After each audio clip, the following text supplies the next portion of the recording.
आयमा ऐना को कहती है कि हम हमेशा दूसरों की पहल का इंतज़ार क्यों करते हैं, हम खुद पहल क्यों नहीं करते। आयना कहती है अगर ऐसी बात है तो तुम उस्मान को माफ़ क्यों नहीं कर देती। आयमा कहती है अगर उसका ज़र्फ हमदान भाई जैसा होता तो कब की माफ़ कर चुकी होती, लेकिन तुम मेरी बातों के बारे में सोचना ज़रूर। हमदान आयना को याद कर रहा होता है कि उसकी कॉल आ जाती है।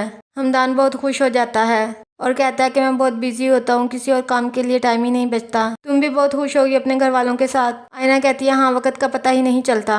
मुझे आपसे ये कहना था कि मेरे डॉक्यूमेंट्स भिजवा दें, मुझे जॉब करनी है। और एक एनवेलप है जो आपने मुझे दिया था डिवोर्स पेपर्स का, वो वहीं कमरे में ही रह गया था। हमदान को ये बात सुनकर बहुत दुख होता है और कहता है ठीक है, मैं तुम्हारे तमाम डॉक्यूमेंट्स भिजवा दूंगा।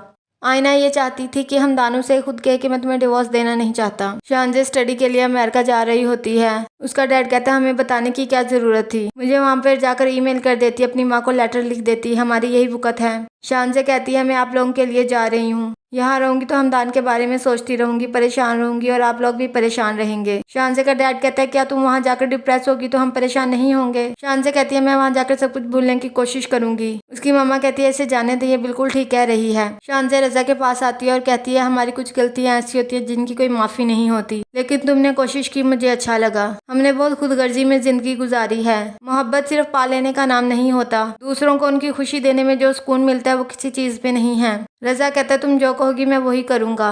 आयना रमज़ानी चचा को खाने के बारे में बता रही होती है कि कैसे बनाना है। रमज़ानी चचा कहते हैं बेटा मैं कुछ भी बना लूँ, साहब कुछ भी नहीं खाते। आपके जाने के बाद वो बहुत उदास रहने लग गए हैं, मैं उनके साथ रहता हूँ, मुझे उनकी नेचर का पता है। हमदान कहता है रमज़ानी चचा आप क्या कर रहे हैं। रमज़ानी कहता है आप कब आए। हमदान कहता है जब आप दूसरों को घर की इन्फॉर्मेशन दे रहे थे। कमरे में आयना के कुछ डॉक्यूमेंट्स है जो कोरियर करवाने हैं। आयना का कैचर पड़ा होता है। हमदान हंसने लग जाता है। एक दफ़ा शानजे आई थी तो मैंने आयना का कैचर छुपा दिया था। रमज़ानी कहता है कि आज आयना के जाने के बाद आप पहली दफ़ा हंसे और वो भी उसी की बात पर। पैना बीबी को घर ले आई, ना वो खुश है और ना आप खुश हैं। हमदान कहता है कि उसने आपसे खुद कहा है, रमज़ानी बात कहने की ज़रूरत नहीं होती। रजा हमदान के पास आता है। हमदान कहता है ऐना कैसी थी। रजा कहता है कॉन्फिडेंट, जैसी लड़कियां मुझे पसंद थी, लेकिन अब वो मेरी किस्मत में नहीं है बल्कि तुम्हारी किस्मत में है। वो मुझसे नफरत का रिश्ता भी नहीं रखना चाहती। जो गलती मैंने की थी उसे ठुकरा कर वो गलती तुम मत कर देना, नहीं तो बहुत पछताओगे। उसकी आंखों में मैंने तुम्हारा अक्स देखा है, वो तुमसे मोहब्बत करती है।